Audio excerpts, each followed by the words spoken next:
Minecraft, the massively popular sandbox game originally created by Notch in his basement in early 2009, has a soundtrack that's infinitely iconic for a multitude of reasons. Minecraft had no sound at first, but early in its development, a German sound designer and musician by the name of C418 offered to help create music and sounds for the game. During early development, Notch would post his progress on Minecraft to TIG forums, the old game dev forum where developers would receive feedback from other developers. It was on TIG where a sound designer and musician going by the name of C418 would offer to help create music and sounds for the game. During Alpha, there were only 3 backing tracks, those being Clark, Sweden, and Minecraft. Those 3 tracks are still in the game, though the old sound effects also created by C418 have changed a bit since Alpha.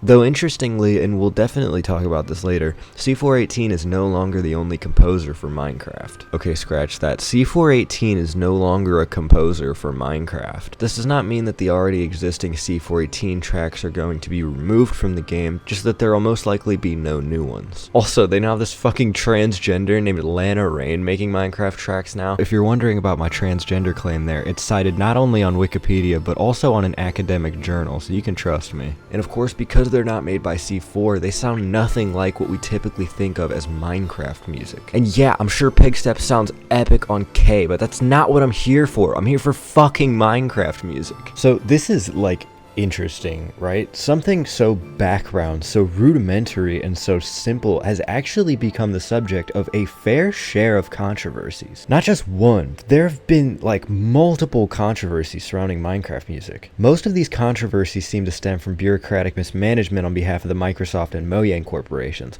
although one of these controversies had to do with the problem that I touched on earlier, which is that Minecraft is now essentially 2 different soundtracks that play together at the same time. It's like those fucked up playlists that your friends make where there's Mac DeMarco next to fucking JPEG Mafia. Like, what the fuck am I even listening to? This shit does not add up. So I want to make it clear that I'm not trying to debase any of these new composers. I'm sure they're great and their music isn't bad music. It's just bad Minecraft music. Okay, let's talk about C418's style in Minecraft Volume Alpha and Beta for a second. So due to how early C4 was to the Minecraft gig, he was working with a sound engine that wasn't really all that capable, so he had to use very minimalistic instruments to keep that RAM heap low. Specifically, he often used synths. Those pianos, steel drums, drums, and other various instruments you hear are often the result of deceptively simple VST plugins that could run on my grandma's forehead. The only exception is that piano. It's actually a combination of Imperfect Samples, Steinway Walnut Grand Piano, and the now discontinued plugin called Native Instruments Acoustic Piano. This discontinued piano is pretty difficult to find now, and certainly impossible to obtain legally. And yet, last time I pirated some shit, my internet company sent me some very threatening emails, so I won't be attempting to obtain that in this video. But if you feel so inclined, just know that it's probably not lost media, and if you wanted to, you could obtain most, if not all, the instruments used in creating the Minecraft soundtracks, though you'd have a hard time composing anything as beautiful as C418 would. Now, the style found in Minecraft's music, that is to say slow electronic music that uses a mixture of synths and real instruments, and makes use heavily of dynamics such as long fades and slow rises, is not unique to Minecraft alone. Rather, it can be found in even some of C418's earliest works. Incredibly Detailed Acid Trip, a song found on C418's first album on Bandcamp, sounds like this.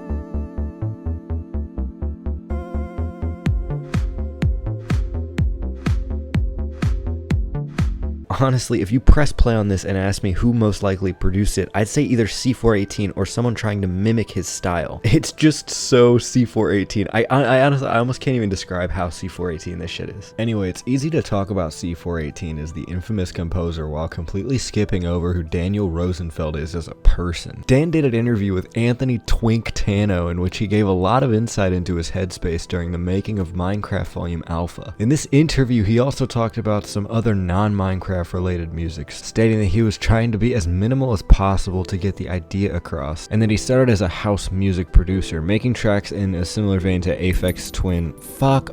Making tracks in a similar vein to Aphex Twin or Chris Clark. Dan actually said in this interview, which by the way is supposed to be a 10-year retrospective, that he regards Volume Alpha as flawed, both due to his minimal understanding of the ambient genre at the time and Notch's limitation as a developer of video game sound engines. C418 would choose users to give Volume Alpha, which at the time was for what was still an indie game, this melancholic and ambient vibe, instead of the more popular chiptune, which nearly every indie game made use of at the time. He did this simply because he didn't like chiptune. He thought it was overused and gross, which is something that I can 100% agree with. Chiptune's actually shit. Oh yeah, and that name, C418, it kind of looks like something you'd see an OG users kid type in to snag a clean 4L, but it actually does have a real origin. What the fuck? Okay, now it's C418. I promise you, I did my due diligence as a YouTuber to look up if it was C418 or C418. I used to say C418 as a kid, right? I looked it up, it said C418. But what the fuck is this shit, man? It's fucking official C418 shit from his Bandcamp. It says C418. How the fuck am I supposed to interpret this shit, guys? Daniel's brother went by the online handle C818, and as Daniel put it, now I gotta ask, where did the name C418 actually come from?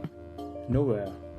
I think before I started making music, my brother had C818, and I thought that's really cryptic and it doesn't mean anything, so I took C418. I love that explanation so much. It's like an analogy for life. Convoluted, overly cryptic, and entirely meaningless when you get to the bottom of it. So as stated before, C418's been making music, at least on Bandcamp, since at least 2006, so for at least 18 years now. Outside of Minecraft music, his tracks tend to all coalesce as one big blob of C418. It's hard to put a genre to a lot of this stuff without just calling it C418's music, but I'll try my best. One thing I haven't mentioned about his music outside of Minecraft is his use of bizarre vocal samples, presumably ones recorded and designed by him. Yet Daniel isn't just an electronic musician, he's more of a sound designer in a similar class to Aphex Twin. If you watched my shitio on Aphex Twin, you might remember that Aphex Twin's whole thing was quote-unquote breaking his equipment in bizarre ways to force these synths and even acoustic instruments to create sounds never heard before by the human ear. From what I can tell, Daniel doesn't go this far, but he is very well versed in the ways of computer music. Listen to Flu, a track on his 2007 project BPS.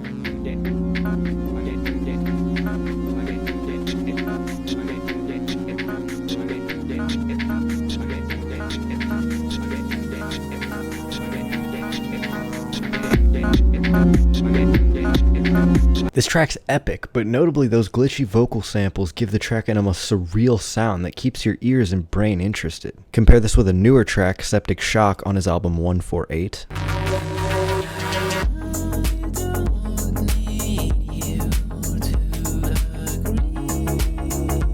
And you start to see what I mean when I say C418 is a genre in and of itself. And I want to mention this, I'm glazing C418's D418 like crazy in this video, particularly his older works like Volume Alpha or the previous two SoundCloud tracks I played. But Daniel doesn't even think any of these early works are any good. It's wild to me when creative people go back and look at their old works and think, wow, this fucking sucks ass. I wish this is not what everyone knew me for. But it's also something I can be at least partially sympathetic to. Like, yeah, Minecraft Volume Alpha is very rudimentary and simple, but so is Minecraft, and especially back when Dan was first working on it. The technical limitations that presented themselves helped to create the soundtrack that we all know and praise as one of, if not the best of all time. So now, let's dive headfirst into those controversies, because recently C418 has popped back into the spotlight a few times, mostly over copyright beef and people not vibing with the new composers. Firstly, I have to clarify that before mid-2024, Minecraft music was essentially copyright free. I mean, you couldn't just upload the full songs and expect to do so without a license, but a commentary video or video essay like mine with Minecraft music in the background was basically totally fine. I'm assuming the reason behind this has to do with the fact that the main way Minecraft blew up was through content creators, and if creators could get flagged for music that played at random in their game, then Minecraft itself could risk losing a big opportunity to gain players. That, or they were just chill with the idea of people like me using their tracks as background music. Either way, you were allowed to use Minecraft music in your videos pre-2024. Though mysteriously, during the filming of a Minecraft movie, people started receiving copyright claims on their videos from Warner Chappell of all companies. Okay, so let me get this gay. Minecraft music is free to use in your video essay up until Warner Brothers starts producing a Minecraft movie.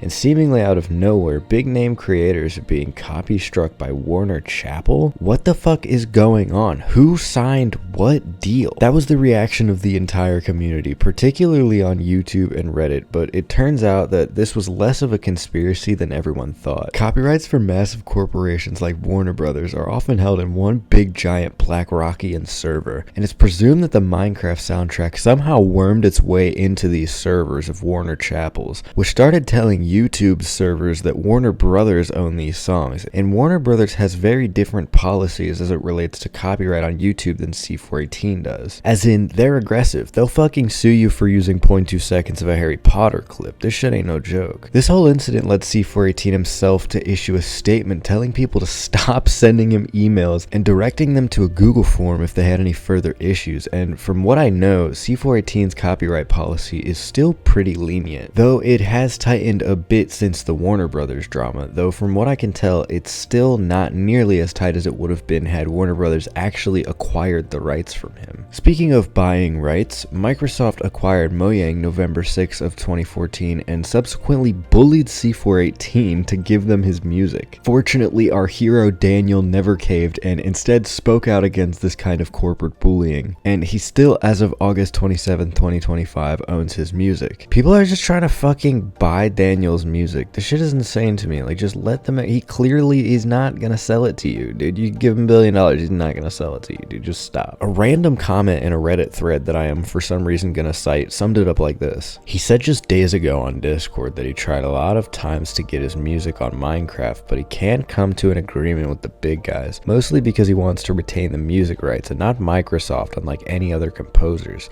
He is tired of trying, and he may just release the third album, removing mentions of Minecraft to avoid copyright. I mentioned that C418 made a post about this Warner Brothers dispute, but other than the odd copyright dispute here and there, Daniel has stayed pretty offline for the past few years. And while annoying kids on Reddit may claim that this has some deeper meaning, I'm inclined to think that it just means he's retired. People think that Dan has some underlying resentment for his involvement with Minecraft, but I really don't think that that's the case. In these various interviews I watched during the making of this video, I noted that Dan often regards his early works as kind of shoddy, and Volume Alpha is included in this pool of early works. But I don't think this means Dan has any kind of resentment for Minecraft or Mojang or Notch or Microsoft, just that he's probably tired of hearing about it after 16 years of being involved with the whole thing. Ultimately, Dan is just a person, and I cannot imagine what it's like to be dropped into this world to one day become one of, if not the most famous electronic musician of an entire generation. C4's impact on music, game soundtracks, and general culture is not to be understated. I didn't mention this earlier because I didn't really know where it would fit in, but think back to the first time you played Minecraft.